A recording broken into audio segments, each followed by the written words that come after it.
안녕하세요. 이완희 목사입니다. 최근 한국교회의 큰 이슈 중에 하나가 WEA인 것 같습니다. 마치 저들의 주장에 의하면 WEA가 한국교회를 삼키는 괴물이 된 것처럼, 그리고 종교 통합이 이루어진 것처럼 그렇게 주장을 합니다. 사실 일선의 목회자들에게는 그들의 그런 어떤 행사들, WEA가 됐던 뭐가 됐던 목회 현장에 미치는 영향력은 1도 없습니다. 사실은 제가 관여할 바가 아니라고 말해도 되지만, 제가 이런 일에 관심을 갖는 이유는 이런 주제를 들고 나와서 나름 한평생 신실하게 하나님 앞에 사역했던 사역자들을 매도하고 배도자로 만들고 악마화시키는 것. 그런데 더욱더 안타까운 그림은 신앙이 올바른 자들이 그런 주장을 하는 것이 아니라 이단적인 사상을 가지고 있는 자들이 이 소위 보수적인 신앙을 가진 성도들의 그 마음의 열심을 역용해가지고 참소하게 만들고 같이 한국교회를 짓밟게 만들고 이런 모습이기 때문에, 이런 이리와 같은 사역자들의 간교한 입술의 그런 속임을 그대로 믿고 한국교회가 그런 참소에 빠져들어가는, 마귀의 참소에 빠져들어가는 그 모습이 너무나도 안타까워서 제가 목소리를 내고 있는 것입니다. 그 중심에는 여러 사역자들이 있지만 FTN의 김영현 이자는 완전히 이단이라고 봐야죠. 그리고 또 김성욱 대표가 있습니다. 한때 제가 굉장히 좀 좋게 보려고 했고 또 기대가 됐었던 사람인데, 역시 기자 출신이라서 그런지 그의 그런 어떤 상황을 해석하는 그런 모습, 그리고 어떤 사건을 해석하는 그런 모습들을 보면은 기자의 DNA를 못 버리는구나. 그것도 좋은 의미에서가 아니라 어떤, 사실은 그들이 좌파와 싸우고 있지만 그들이 하는 행태를 보면은 좌파 기자들과 똑같은 행태의 짓을 자행하고 있다는 것을 알게 됩니다. 김성욱 대표가 얼마 전에 오 목사의 배도 이런 영상을 찍었죠. 보면은 사랑의 교회 오정현 목사님을 의도한 영상이라는 것을 짐작해 볼 수가 있습니다. WEA가 사랑의 교회에서 이제 진행이 됐으니까요.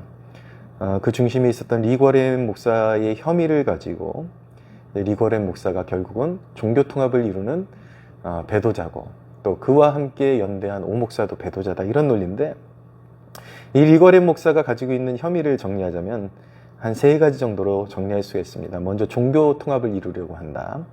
또 하나는 동성애에 옹호적이다. 또 하나는 이들의 지론은 리거렌은 크리슬람이다. 기독교와 이슬람을 섞어서 믿는 자다. 이런 주장들입니다. 그런데 리거렌 목사가 카톨릭과 연대를 힘썼던 것은 사실인데, 무엇 때문에 연대를 하려고 했느냐, 그 팩트가 중요한 것이죠.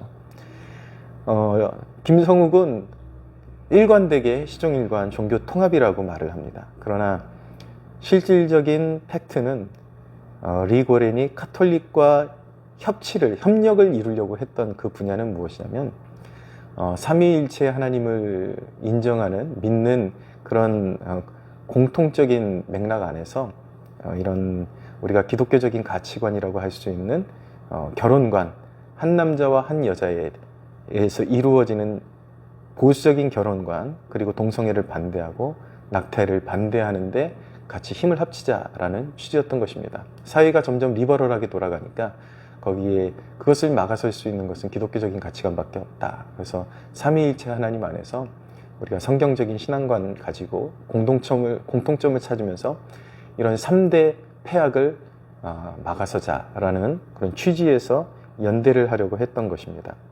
또 동성애에 대한 오해는 무엇이냐면, 김성욱 기자가 리거렌이 동성애자들에 대해서 사과를 했다, 그러니까 그는 동성애 친화적이다, 이런 주장으로 나가는 것이죠. 근데 그 사건의 맥락은 이렇습니다. 2008년도에 캘리포니아주 동성결혼 금지법을 리거렌이 찬성을 하면서 그 찬성하는 그 과정 속에서 동성애자들을 향해서 근친상간과 아동성애자와 같은 죄를 범하는 것이다.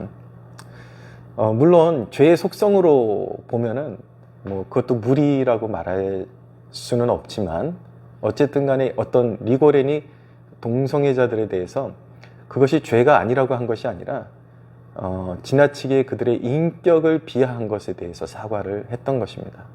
그러나 모든 자료를 찾아보면 리고레는 시종일관 동성애에 대한 반대의 입장을 취하고 있다는 것을 알게 됩니다. 또 한 가지, 우간다가 발의한 반동성애법을 리고렌이 비판한 것을 들고 나와서 김성욱이 리고렌이 동성애 친화적이다, 옹호자다, 이런 논지를 취하는 거예요. 만약에 그 부분만 들으면 정말 그런 것 같습니다. 리고렌이 정말 잘못하는 것 같고 배도한 것 같고 하나님의 뜻에 역행하는 것 같죠. 그러나 말은 끝까지 들어봐야 합니다. 말이, 어떤 사건이나 말이 부분적으로 들렸을 때는 굉장한 방향성의 차이가 있기 때문인 것입니다. 리고렌이 동성애를 옹호한 것이 아니라 우간다가 반동성애법을 지정하면서 동성애자들에 대해서, 그 사람에 대해서 지나치게 악마화시키고 동성애자들에서 사형을 구형하는 법안을 지정하려고 했기 때문에 그 부분에 대해서 동성애에 대한 죄의식을 일깨워주고 그들을 하나님께로 인도해야 되는 사명은 맞지만, 그것으로 인해서 사형까지 가는 것은 잘못된 것이다. 그들을 동물 취급하거나 그들을 완전히 인격을 매도하거나 그래서 사형까지 가는 것은 잘못된 것이다라는 취지에서 비판을 한 것이 그렇게 호도되고 있는 것입니다. 미국의 ABC 방송에 리고렌이 나타나서 그가 인터뷰를 한 적이 있는데, 이 기자가 그런 질문을 던졌습니다. 이제 시대적으로 변화가 필요한데 동성애에 대해서 교회도 좀 유순하게 친화적으로 받아들여야 되는 것 아니냐라는 취지의 질문을 던졌을 때 릭 워렌의 대답은 이랬습니다. 성경은 하나님의 말씀이기 때문에 나는 그 말씀을 수정할 자격이 없다. 정책은 유행을 따라 왔다 갔다 지나간다. 만약 내가 가진 기독교 복음주의 신앙관 때문에 인기가 떨어진다면 할 수 없는 일이다. 그는 그 자신의 목회의 인기가 떨어진다 할지라도 복음주의 신앙관을 고수해야 되고, 이 동성애에 대한 확고한 자신의 신념을 고수해야 한다는 것을 방송에서 밝힌 것입니다. 크리슬람이라는 오해도 미국의 9.11 테러가 이제 일어나게 되면서 이슬람 세력과 적대적인 모드를 계속 취하는 것보다 화해의 모드를 빨리 찾아서 다시는 이런 불행이 생기지 않게 해야 되겠다는 취지에서 이제 어떤 사무적인 연대를 진행을 했던 것이고, 거기서 어떤 이슬람권에서 이제 만든 서류에 당시에 미국 교회 복음주의권에 있는 지도자들 몇 명이 서명을 했는데 약간 이슬람 쪽에 조금 더 이렇게 유리한 쪽으로 이제 거기에 기록이 돼 있어서 그것이 약간 문제가 될 뻔했는데, 그것을 해명을 했고, 또 이슬람의 하나님과 기독교의 하나님이 같은 하나님이다라는 주장은, 릭 워렌은 그것은 기자가 자기 멋대로 기록한 것이 절대로 자기는 그렇게 생각하지 않는다라고 그렇게 밝힌 것입니다. 저는 릭 워렌이라는 목사와 친분도 없고 뭐 알지도 못하고 그분이 저를 알겠습니까? 제가 뭐 그 사람을 옹호해야 될 이유가 뭐가 있겠습니까?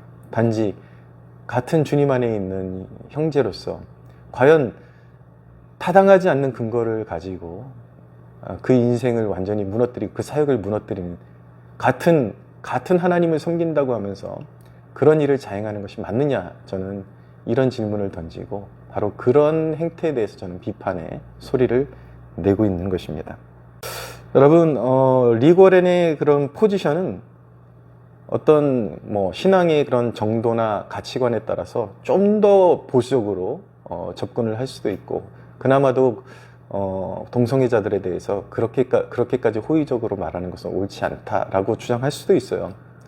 그러나 릭 워렌이 말하는 것처럼 죄는 알게 해주되 그 사람에 대한 모멸감이나 이런 것들은 우리가 근절해야 된다라는 그런 의견에 좀 나뉨이 있을 수는 있죠. 이건 서로 간에 약간 어떤 건전의 비판의 여지가 있는 부분인 것은 맞습니다. 그러나 그것을 가지고 그 사람의 인생을 매도하고 마귀화시키고 참소하고 그 사역을 완전히 무너뜨리는 것, 거짓을 기반으로 해서 무너뜨리는 것이 과연 하나님을 섬긴다고 하는 그리스도인들이 그들의 입에서 나오는 그것이 마땅한 것이냐? 이것은 우리 스스로 자문해 봐야 하는 것입니다. 그런데 안타깝게도 우리 시대에 존경받는다라는 유튜버들이 그런 짓을 자행하고 있다라는 것이죠. 리고렌의 포지션이 그런 어떤 비판의 여지는 있을지 모르겠지만 그의 행보는 아직까지는 배도도 아니고 악마화시킬 빌미도 아닌 것입니다. 그런데 김성욱은 리고렌의 삶의 맥락을 말하지 않습니다. 그리고 전체 그림을 보여주지 않습니다. 꽤 똑똑한 사람으로 알고 있는데 조금 더 찾아보면 알만한데 있었던 일들의 어떤 부분적인 것들 아니면 끝까지 끝에 있는 그림을 보여주지 않고 잘라서 자기 멋대로 그렇게 설명을 하고 배도자로 만들어버리는 그 근성, 저는 그런 근성이 굉장히 좋지 않게 느껴지는 거예요. 그의 인간성을 보게 되는 것입니다. 거짓 선지자는 결코 괴물같이 그런 형태로 우리에게 존재하지 않습니다. 굉장히 경건한 모습으로 올 수도 있고 온유한 모습으로 볼 수도 있고 애국자의 모습으로 올 수 있는 것이죠. 양의 탈을 썼지만 그 입술은 용처럼 말하는 자, 그가 거짓 선지자거든요. 왜 그의 입술에 저는 그를 한번 신뢰해 보고 싶었지만 늘 의구점이 드는 게 그거예요.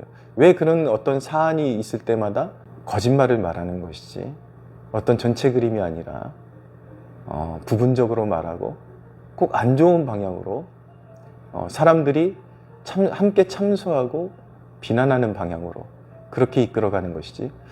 저는 그런 부분에 있어서 이 김성욱 기자의 DNA가 저는 그의 겉모습이 어떠하든지 그의 속은 이전에 그런 기자의 그런 어떤 삼류 기자의 DNA가 아직도 존재하고 있는 것은 아닌가 그런 생각을 갖게 됩니다. 여러분, 김성욱은 자신이 비난하는 세력에 대해서 복음주의권에 있는 목회자들에 대해서 비난할 때에 그들은 근본주의가 주장하는 성경의 무호설, 그리스도의 신성과 동정녀 탄생, 대속, 부활, 재림을 믿지 않는 것처럼 그렇게 자꾸 주장을 합니다. 포장을 합니다. 그렇게 선동을 합니다.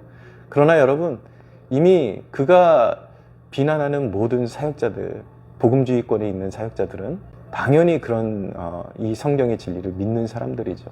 교묘하게 어떤 말의 그런 어떤 테크닉을 통해서 마치 그런 사역자들이 이런 것들을 부정하는 것처럼 해서 많은 보수적인 색채를 가지고 있는 성도들의 의분을 사게 만들고 분노를 사게 만드는, 여러분 이것이 정치적인 선동과 뭐가 다른 것입니까? 최순실 사건, 박근혜 대통령을 완전 미친 사람처럼 포장했던 그런 좌파 언론과 도대체 뭐가 다른 것입니까? 우파라고 하는 사람들이, 보수라고 하는 사람들이 정의를 세우고 하나님의 교회를 세우겠다고 하면서 하는 짓은 똑같다면 그것이 하나님께 받을 만한 그런 헌신이 되리라고 생각을 하십니까? 여러분, 우리는 살아계신 하나님의 자녀들입니다. 우리가 진정으로 예수 믿는 자들일진데, 믿는 자는 그 옛사람이 그리스도의 십자가에 함께 못 박힌 사람들입니다. 거짓말하는데 옛자, 이유 없이 이웃을 미워하고 참소하고 나의 유익을 위해서 거짓말도 서스럼치 않고 했던 그 옛사람은 십자가에 못 박혔습니다. 그것이 아무리 진실해 보여도, 그리고 아무리 옳아 보여도, 옳은 가치관으로 보인다 할지라도 그 근거가 거짓에 기초하고 있는 것이라면 우리는 동조해서도 안 되고 우리는 함께 따라가서도 안 되는 것입니다. 여러분, 그러나 이 시대를 보면 너무나도 우려스럽습니다. 마치 이 시대의 모습은, 이 시대의 그리스도인들의 모습은 잘못된 것이 진짜 사실이기를 바라는 그런 대중심리를 가지고 있는 것 같습니다. 그런 민감한 주제가 떠오르면 앞뒤 안 가리고 모두 돌을 집어드는 그런 히스테리컬한 그런 모습들. 점점 진실한 신앙은 버리고 하나님은 여러분들의 개인적인 그 진실한 신앙을 놓고 심판하실 텐데, 정말 하나님을 하나님 되시게 섬기는 사람들은 찾아보기 힘들고 모두가 유튜브 앞에 앉아서 한국교회를 참수하는 데 함께하고 있습니다. 돌을 던지는 데 너무나도 익숙해져가는 한국교회가 심히 염려가 됩니다.